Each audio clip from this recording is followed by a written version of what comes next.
Oke, Assalamualaikum warahmatullahi wabarakatuh. Selamat berjumpa kembali adik-adik sekalian dalam mata kuliah kita Artificial Intelligence atau Sistem Cerdas atau Kecerdasan Buatan. Alhamdulillah pada kesempatan kali ini serial kuliah kita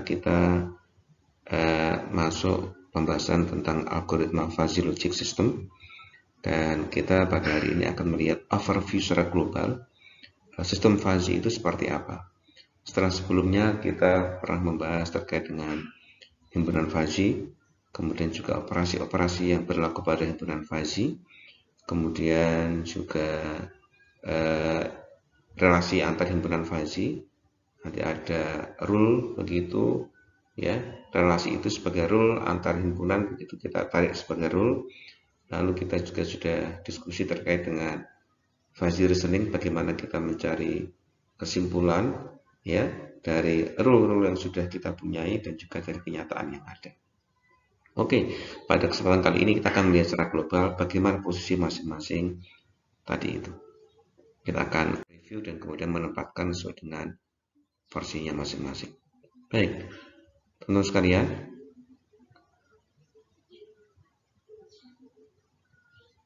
iya, ini misalkan kalau kita mendefinisikan sebagai himpunan fuzzy, ya, kita pernah dulu barangkali mendefinisikan himpunan fuzzy.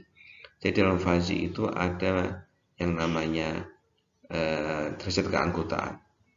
Ini misalkan ada himpunan panas badan manusia, misalkan begitu, ya. Kemudian ada 35 itu anggota bukan. Nah, 36 itu anggota atau bukan. Nah, kemudian ini derajatnya.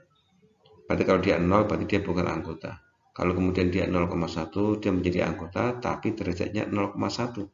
Kecil derajatnya. 39 juga anggota tapi dia 0,35. Misalkan. Kemudian kalau berapa? 40 anggota bukan. Dia anggota tapi derajatnya 0,65 dan seterusnya. 41 anggota bukan.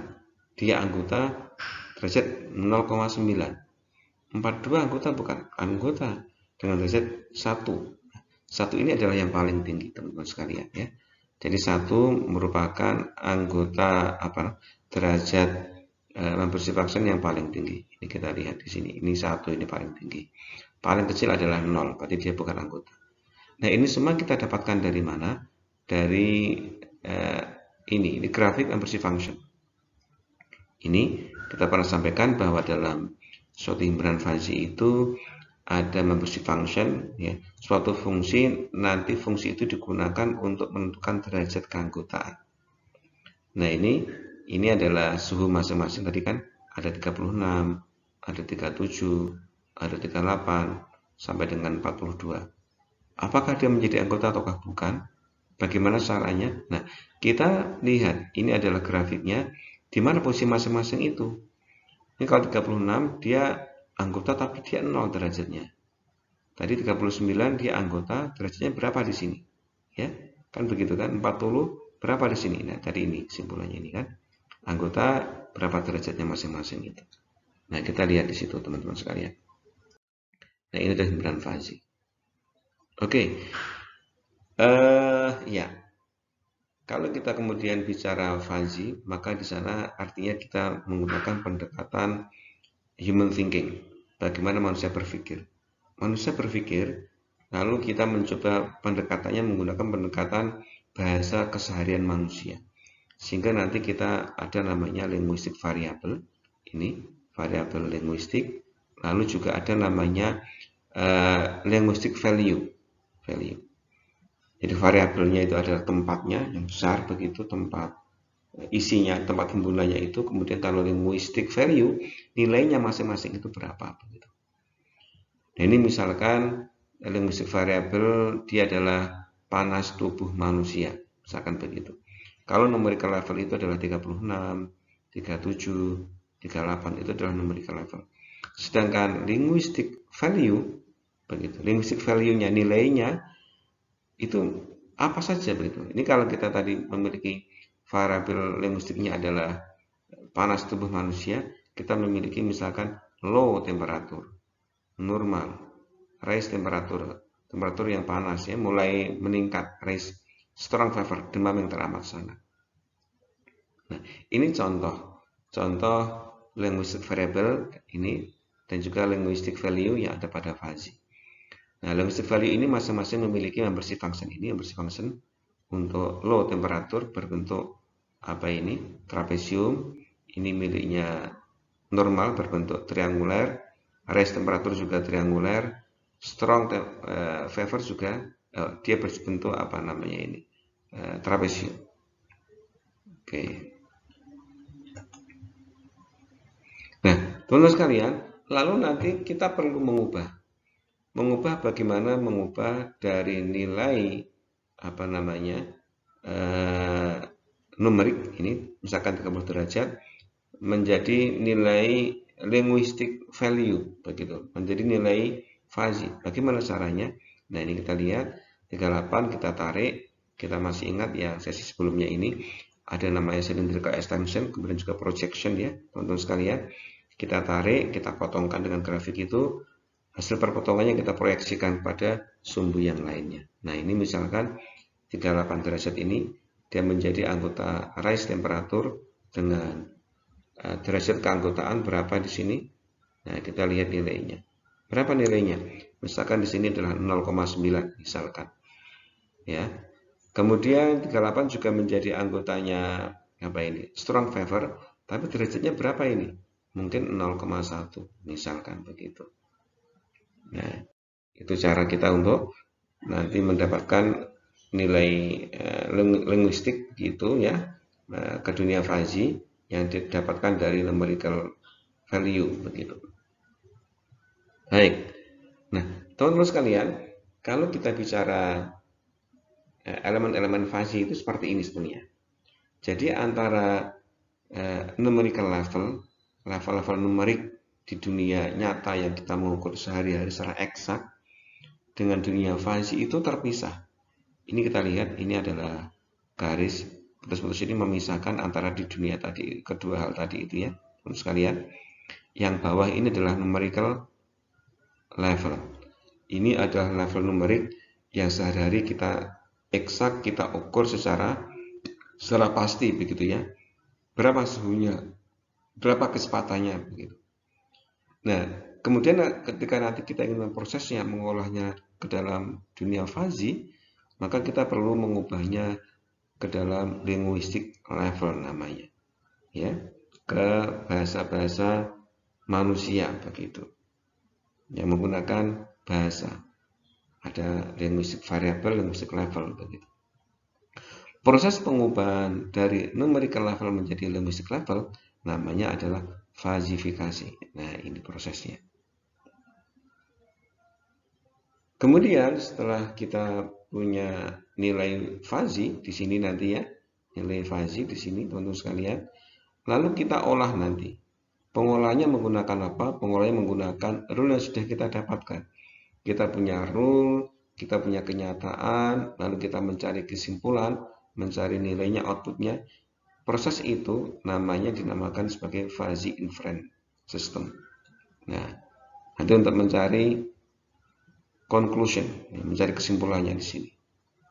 Nah, ini merupakan output daripada fuzzy. Tapi output di sini ini masih berbentuk linguistic value, masih berbentuk output fuzzy, berbentuk level-level linguistik begitu. Ketika nanti kita ingin menggunakannya untuk kembali ke dunia nyata, ke dunia numerik begitu, maka ada proses perubahan berikutnya yang namanya adalah defuzzification, mengubah dari linguistic level atau value menjadi Chris value atau numerical value. Nah, namanya adalah defuzzifikasi. Jadi ini panah ke bawah, teman-teman sekalian, terpotong video ini ya. Jadi apa? Kita mengubah dari linguistic value menjadi numerical value. Itu namanya defuzzifikasi. Nah, kemudian di dunia nyata ini lalu kita gunakan sebagai pengendalian. Misalkan adalah nanti ada plan itu sesuatu yang kita kendalikan ya. Apakah kecepatan motor, ini kalau di dunia teknik ya, apakah mungkin suhu manusia ataukah mungkin yang lainnya. Jadi nilai tadi itu kita gunakan, ini nilai yang kita dapatkan dari sistem fasi tadi itu kita berikan feeding, ya, kita berikan ke sistem biasa begitu, nanti diolah lalu ada nilai yang akan muncul gitu. Nanti kemudian diubah kembali ke dunia fasi kembali. Nah, itu namanya adalah ini prinsip processing dalam fasi seperti itu. Jadi basic elemen dari fasi itu ada 3 hal, yang paling tidak ada falsification, ada fuzzy inference system, ada defalsification. Nah, ada 3 step ini. Ini yang menjadi langkah-langkah fuzzy. Teman-teman sekalian.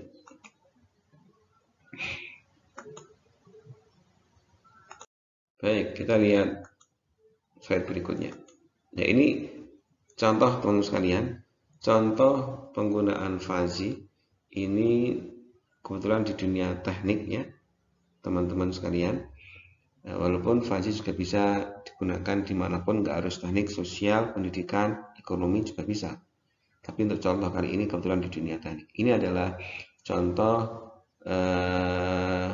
engineering bagaimana kita diminta memindahkan kontainer ya dari kapal laut ya menuju ke trailer. Ya. Ini adalah crane head. Ini adalah yang membawa kontainernya. Kontainer diangkat oleh mesin ini. Ini adalah crane headnya di sini. Dia mengangkat kontainer. Nah, apa tujuan sistem proses ini, pengendalian ini? Tentu adalah memindahkan kontainer dari kapal laut menuju trailer dengan tepat dan cepat. Kan itu ya intinya. Dengan cepat dan tepat. Ya. Nah, ketika ini crane membawa kontainer, ini ada jarak, ini ada semacam tali begitu. Tentu ini bisa bergoyang-goyang ya kontainernya itu. Kalau terlalu cepat mungkin akan bergoyang-goyang. Ya. Nah, ketika bergoyang itu tentu membawa dampak terhadap barang-barang yang ada dalam kontainer ini. Kalau barangnya ini pecah belah, kalau kita membawa sangat cepat, kemudian bergoyang-goyang begitu, nanti bisa berantakan, bahkan bisa pecah seandainya barang yang ada di sini adalah barang yang mudah pecah. Ya. Sehingga diharapkan kita bisa memindahkan dengan cepat dan tepat, tapi juga tanpa goyangan, seplek begitu. Sehingga barang yang ada di kontainer tetap baik, begitu. Ya. Jadi proses pengendalian kontainer ini tujuannya adalah cepat, tepat, dan barangnya nggak rusak, nggak ada sudutnya. Artinya dari crane ini dengan kontainernya harapannya ini lurus begini ya, dibawa dengan lurus, dengan cepat seret, nanti akan pindah ke sini, ya, ke kontainernya tadi itu. Nah, dari sana nanti kita lihat, berarti ada berapa inputnya. Ya, tentu kecepatan crane ini kita tentukan kalau kita pengen cepat. Kalau jaraknya masih jauh, kita pengennya ya banter saja, begitu ya, teman-teman sekalian ya, cepat saja, begitu. Sehingga nanti outputnya adalah power untuk crane, ini ada powernya. Tapi lalu inputnya apa tadi itu? Ya, kalau jarak masih jauh, berarti dia adalah cepat, berarti ada jarak. Ya, jarak. Input pertama adalah jarak, ada jarak. Input kedua apa tadi itu? Kita berharap sudutnya ini selalu zero, lurus, tegak lurus di sini. Artinya nggak ada sudut antara crane ya dengan kontainer, itu dia lurus. Ya, berarti sudutnya sebagai input, artinya bagaimana agar tetap nol sudutnya itu. Tadi outputnya apa? Outputnya adalah power, tenaga yang diberikan kepada crane ini. Ya. Sekali lagi, kalau terlalu cepat, nanti sudutnya mungkin akan besar dan bergoyang-goyang. Tapi kalau terlalu kecil, mungkin akan bagus, tapi mungkin akan sangat lambat. Karena kita butuh waktu yang cepat. Kan begitu. Butuhnya cepat, tepat, dan juga tidak rusak barangnya itu. Nah, sehingga di sini kita lihat tadi itu, nanti inputnya adalah jarak, sudut ini juga sebagai input, ya. Artinya ketika kita menggerakkan crane itu juga memperhitungkan sudut, jangan sampai bergoyang-goyang, gitu ya. Kemudian apa namanya, outputnya adalah power tadi itu, ada 3. Oke, kita lihat sekarang berikutnya.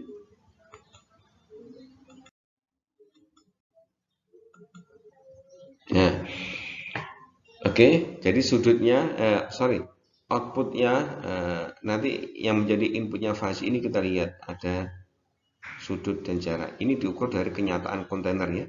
Kontainer kemudian di sensor diukur berapa jaraknya antara tujuan dengan posisi sekarang. Bagaimanakah sudut antara head crane dengan kontainer yang dibawa? Gitu. Ya, ini diukur. Ini katakan numerical value. Lalu kita ubah menjadi, kita akan proses secara fasi. Kita ubah ke atas, dinamakan dengan falsification. Kita akan ubah nanti bagaimana agar sudut dan juga jarak ini menjadi linguistic value. Mestinya ini linguistic ya. Ini bukan numerik tapi linguistic ini. Linguistic value. Oke. Lalu nanti kemudian kita proses fuzzy reasoning dari rule yang ada dan juga kenyataannya seperti apa. Oke. Lalu ada output fuzzy, outputnya berupa power tadi ya, power. Oke, power ini outputnya nanti kita bawa ke dunia nyata kembali, maka dibutuhkan namanya defasifikasi. Nah, output yang berupa angka hasil dari defasifikasi ini kita berikan kepada head crane. Nah, untuk menentukan kecepatan kontainer nanti berapa kecepatan geraknya tadi. Nah, ini adalah proses di dalam kendali fuzzy. Contoh di kendali fuzzy seperti ini.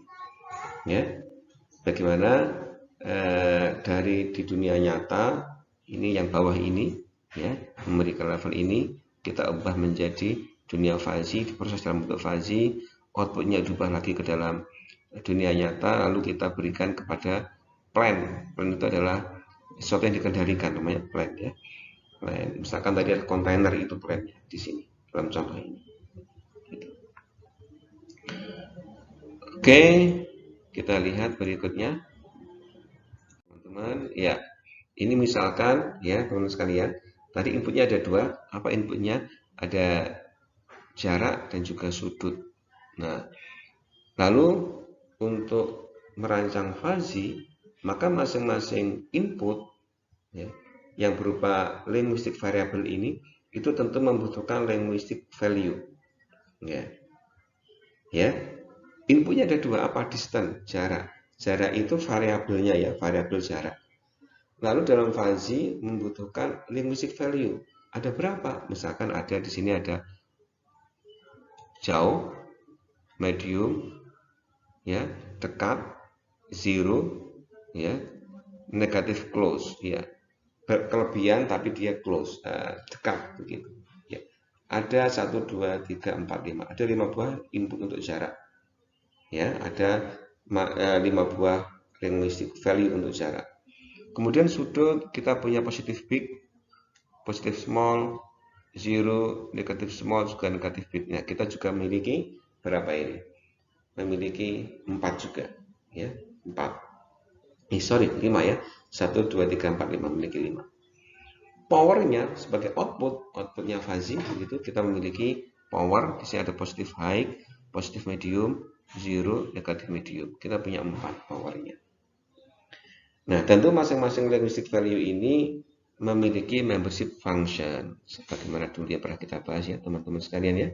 Misalkan ini adalah untuk sudut tadi memiliki 5 buah linguistic value masing-masing seperti ini membership functionnya.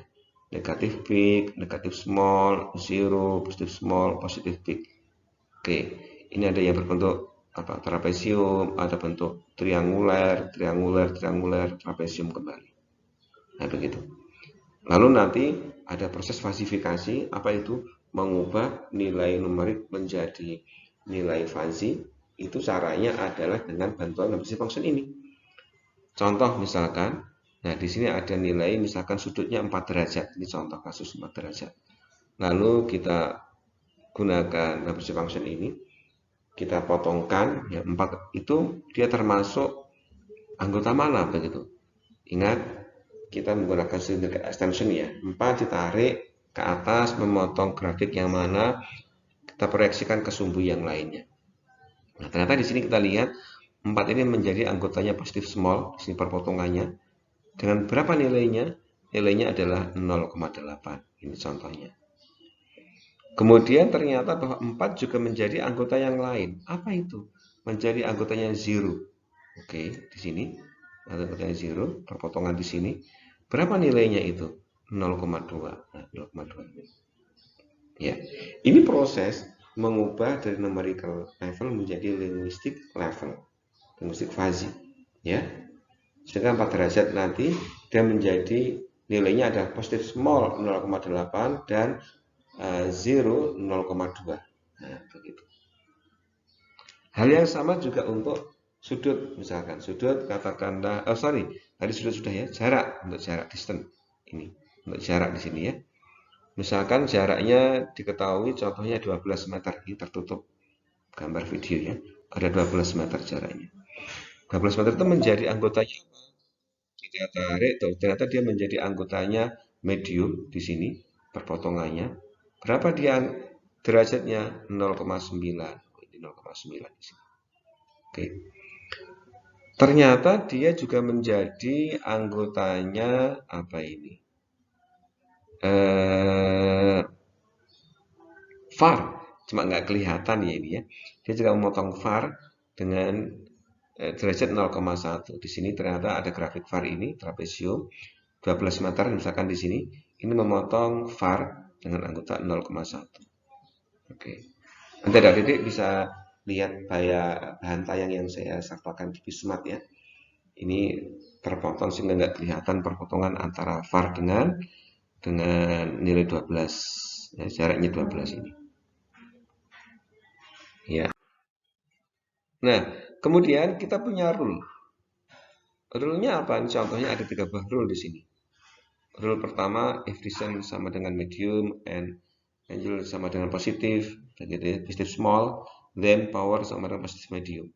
Ini rule pertama. Rule kedua, jika jaraknya adalah medium, ini rule kedua, jaraknya adalah medium, ya, kemudian sudutnya adalah 0, maka powernya adalah 0 misalkan.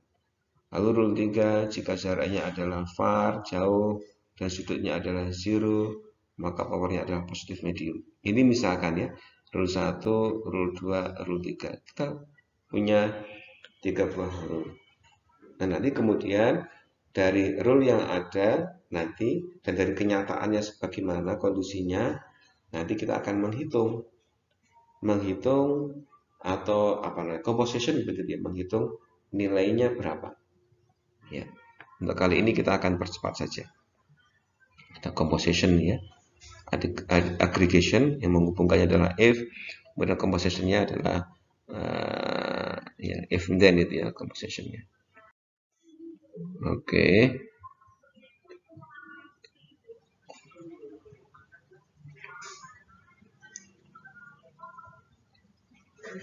Ini mungkin kita percepat aja dulu, terlalu matematis, perhitungan terlalu detail.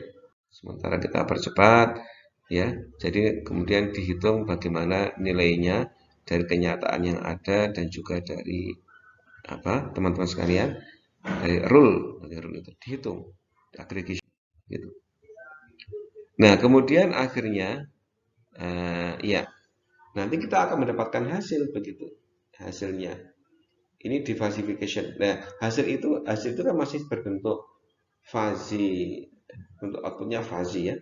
Lalu kemudian nanti kita perlu namanya proses berikutnya diversification. Nanti kita bahas tersendiri untuk detailnya ya teman-teman sekalian. Nah, nanti menggunakan model apakah diversifikasinya itu. Nah, begitu. Nanti kita bahas pada sesi berikutnya. Sesi berikutnya nanti bagaimana kita mengubah untuk diversifikasi. Oke, teman-teman sekalian, barangkali itu secara global apa elemen-elemen dasar daripada proses falsifikasi, proses apa namanya fuzzy logic system. Ada 3 elemen atau langkah begitu.